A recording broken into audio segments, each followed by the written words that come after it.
Hi everyone, my name is Emily. Welcome back to my homestead and week 5 of the Three Rivers Pantry Challenge. This Pantry Challenge week ends January and begins February. And at the beginning of the challenge in January, I had said that we weren't sure if we were going to do February or not because the children might try to overthrow me. And they have actually been pretty good about it. They've complained a little bit, but mostly they've been troopers about it. And we are going to go ahead and continue February with a few changes. We are going to spend no more than $100 at the grocery store, including the milk that we were already purchasing at the store. We're going to focus those dollars on the milk, cheese, produce, and then the children's favorite snack and breakfast items that I can't really make. I'm recording this part of the video at the end of the week, and I did go grocery shopping once February started and spent about half the budget getting all the things that the kids had requested. They wanted cereal, Pop-Tarts, a loaf of store-bought bread instead of my homemade bread, which was okay. I was not insulted. I needed a little break from making bread anyway. It's been quite a trial since I'm just learning how to do it. And they each got a bag of their favorite kind of chips. During January, we also went out to dinner using my daughter's gift certificate she got at school because it was going to expire. So we went ahead and went out to dinner at the local restaurant, and we really enjoyed ourselves. But the rest of the month, we were able to stay within our goal of only purchasing milk at the grocery store in January, and it really wasn't too difficult of a task to just make food from the pantry. I think the hardest part was definitely making bread, and I feel like that's probably going to continue to be the hardest part in February.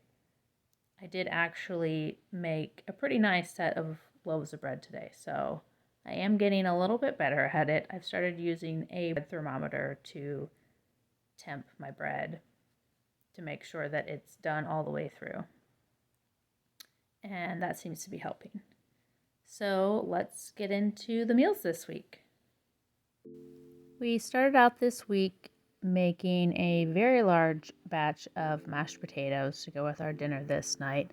I wanted to make enough for dinner this night as well as a double batch of something I'm going to make the following night. However, my middle child liked the potatoes so much that he ate quite a bit more than I thought he would, so I was only able to get 2 meals instead of 3 meals out of these mashed potatoes.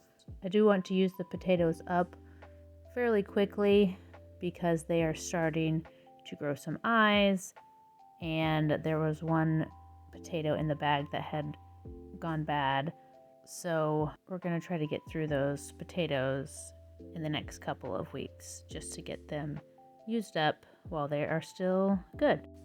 As you can see, I've got all the potatoes peeled, getting them chopped and into a pot of water so they can boil on the stove until they're ready. I also have some hamburger patties cooking in a skillet that I removed from the pan. And then after draining the grease, I'm going to add cream of chicken soup that I had in the freezer. I started thawing it in the oven, but it didn't quite thaw before I was ready for it, so it finished thawing in the pan. Once that was all heated up, I added the hamburger patties back in and let them stay warm until dinner was ready. So here we have the potatoes being mashed. I add butter, sour cream, garlic powder, onion powder, and some milk. I always start out with a hand masher first, and then I finish off with the hand mixer. And that gives us a nice creamy texture for the mashed potatoes that my family just loves. Along with these mashed potatoes and the hamburger patties in cream of chicken soup, we served the meal with home canned tricolor beans. On to the next night, I am going to brown up 2 pounds of ground beef because I'm going to make a double batch of cottage pie. This is really one of my favorite meals, but the thought of making it can sometimes be overwhelming because there's a lot of steps to it. It's actually quite easy to put together, especially if you have leftover mashed potatoes, which is why I made extra the day before. And when I make it, I always try to double the batch so that the next time I want it, it can go together very easily. So I've got the diced up onions, which are going to go in and cook with the ground beef. The garlic will go in the dish a little bit later. So here we are adding the onions, and now I'm going to make a version of Worcestershire sauce. We stopped buying Worcestershire sauce at the store when I found out that I shouldn't be eating very much corn, and that condiment we had in our fridge had cornstarch in it.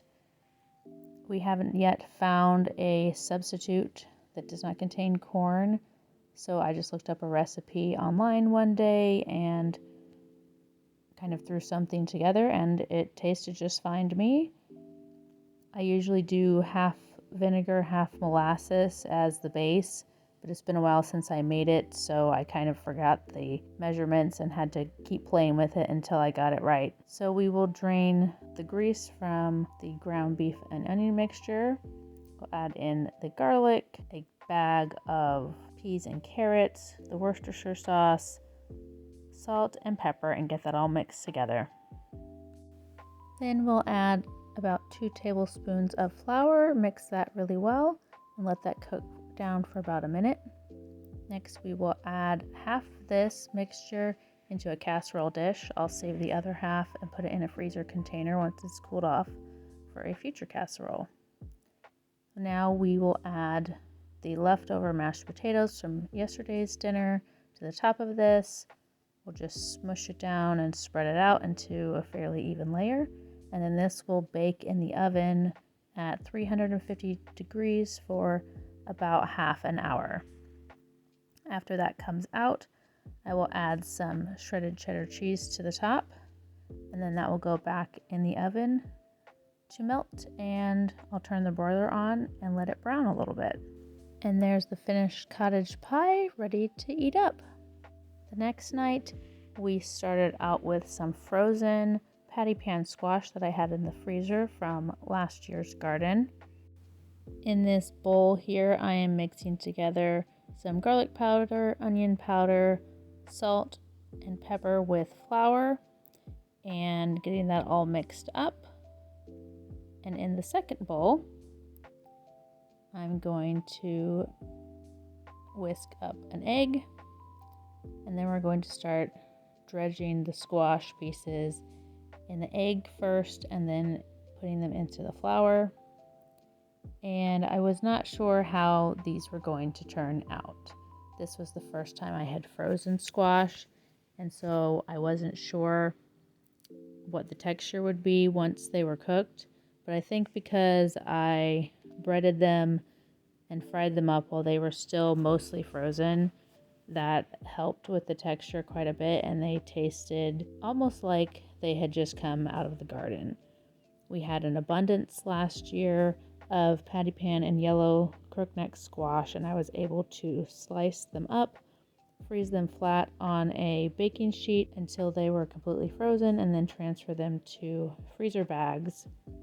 And I'm so glad that I did this because these were delicious. For this night's dinner, we also tossed the last bit of chicken from a previously roasted chicken into this pan. I think this is the 4th meal we've gotten out of this particular chicken. And I mixed it with some spices. I used garlic powder, onion powder, paprika, cumin, salt and pepper, and tossed that all together just long enough for the chicken to reheat. And we used this to make some burritos with refried beans, rice, sour cream, cheddar cheese, and tortillas. Here I am chopping up the last onion that was in our pantry, and I am only going to use half of it for this meal because it is the last onion. Usually I would also add green peppers to this meal, but I did not have any more green peppers at the time. So I'm adding tomato paste, a can of tomatoes, various spices, and all of the leftover rice from the night before. And this is what my family calls Spanish rice. I don't know that it is actually in any way Spanish, except maybe the tomatoes with rice. But it has been just something I grew up with, and we usually serve it with dill pickle spears. And here's the finished product. The following night, we're starting off with a little bit of olive oil heating up in a pan and adding in the last half of that onion from the previous night. Also going to mince up some garlic that will be added to the onion and let that all cook down. Here I'm opening up a home canned jar of green tomato salsa verde and some canned chicken. I'm going to use about half of that salsa with some sour cream, cream cheese, salt, and cumin, and it ended up being a little too thick, so I also added in the juice from the can of chicken.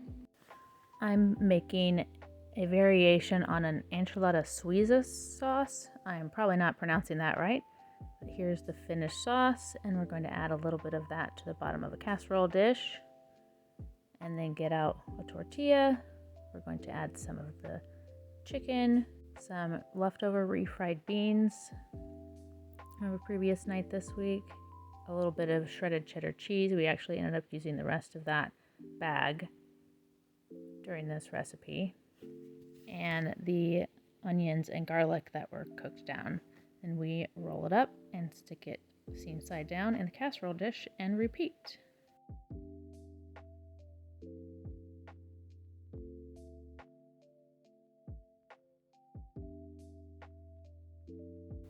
Once all of the enchiladas are in the casserole dish, I will pour over the rest of the sauce and spread it out over the top. And then I will sprinkle shredded mozzarella cheese over the top of that. This is the first ingredient purchased at the store this month, and I'm leaving cheese off of one enchilada because my middle child prefers no cheese. We serve that with leftover veggies from the rest of the week. Well, that does it for this week's meals. Thanks for watching, and I can't wait to see you in the next video.